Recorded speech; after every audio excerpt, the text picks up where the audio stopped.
Unglaublich, ein Jahr Apple, ein Jahr mit dem iPhone 11 Pro Max. Wie zufrieden bin ich? Meine persönlichen Highlights.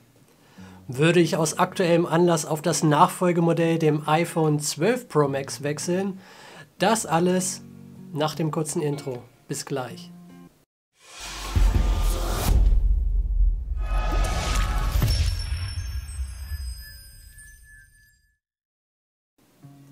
Hallo zusammen, herzlich willkommen auf meinem Kanal. Falls du neu hier bist, mein Name ist Jens. Auf meinem Kanal gibt es jede Menge Technikvideos, unter anderem im Bereich der Videografie und Fotografie.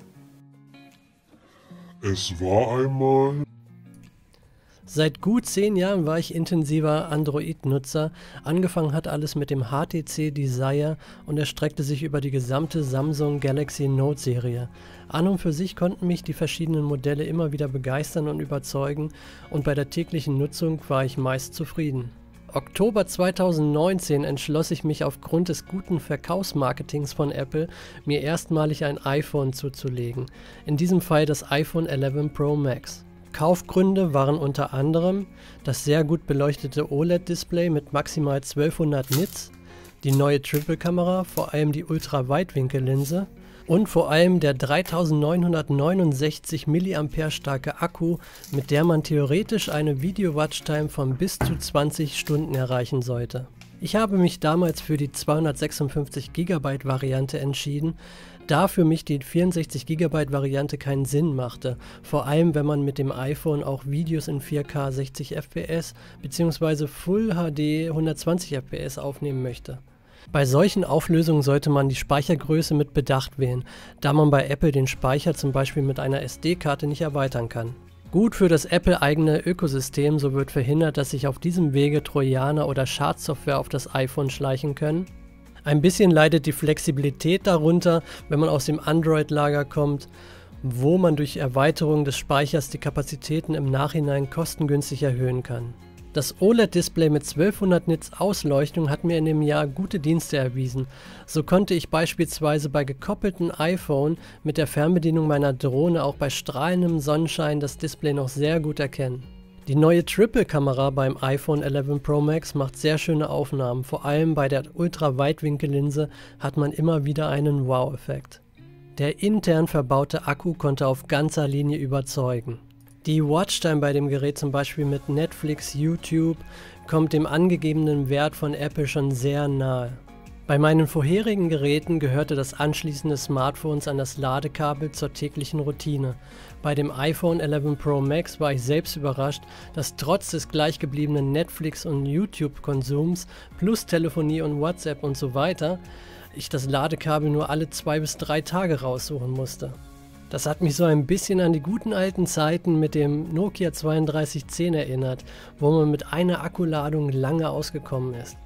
Das Gesamtpaket des iPhone 11 Pro Max ist schon sehr überzeugend und ich bin bis heute auch rundum zufrieden damit. Natürlich gab es hier und da auch mal Probleme, gerade wenn man neu im Apple-Universum ist. Das Übertragen zum Beispiel der Dateien vom iPhone zu einem Windows-PC war anfangs sehr mühselig. Die Datenübertragung funktionierte deutlich besser, wenn man folgende Dinge beachtet hat. Erstens die Installation von Apples iTunes und zweitens sollte man in den iPhone-Foto-Settings das Übertragen von Originaldateien, ohne diese vorher automatisch in ein kompatibles Dateiformat umzuwandeln, einstellen. Dann sollte es weniger Probleme geben. Am 13. November ist der Nachfolger des iPhone 12 Pro Max erhältlich.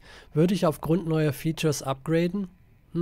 Ich persönlich sage nein. Klar sind schon ein paar neue Highlights dabei, die das 12er glänzen lassen, wie zum Beispiel die überarbeitete Weitwinkelkamera mit größerem Sensor, der 87% mehr Licht verarbeitet.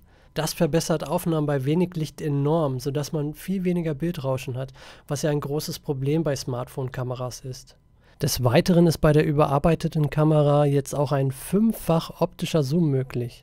Der Akku fällt mit 3687 mAh etwas kleiner aus, könnte in Sachen Performance aber trotzdem gut liefern, da ja der neue Apple A14 Bionic Chip verbaut ist. Designtechnisch hat sich Apple entschieden, das Gerät wieder etwas kantiger und somit auch griffiger zu machen und hat sich stark an das iPhone 4 angelehnt, was ich persönlich auch besser finde als zu sehr abgerundete Smartphones. Für mich persönlich reichen die Highlights noch nicht aus, um auf den Nachfolger abzugraden. Die Performance vom 11 Pro Max ist noch viel zu gut, um den neuesten A14-Chip als Kaufgrund zu nehmen. Der neue größere Sensor, der auch aktiv stabilisiert wird, ist schon sehr interessant, aber auch nur, wenn man oft in Lowlight-Situationen Fotos oder Videos aufnimmt. Und das kam bei mir viel zu selten vor. Wenn, dann habe ich solche Aufnahmen gezielt geplant und dann kam meist ein lichtstarkes Objektiv auf meiner DSLM-Kamera zum Einsatz. Ich denke, dass 2021 ein wichtiger Schritt von Apple gemacht wird, und zwar die Einführung des USB-C-Ports im iPhone und der Abschied des Lightning-Ports. Außerdem wird es Zeit, dass Apple ein schickes 120 Hz Display bei den iPhone Pro-Modellen anbietet.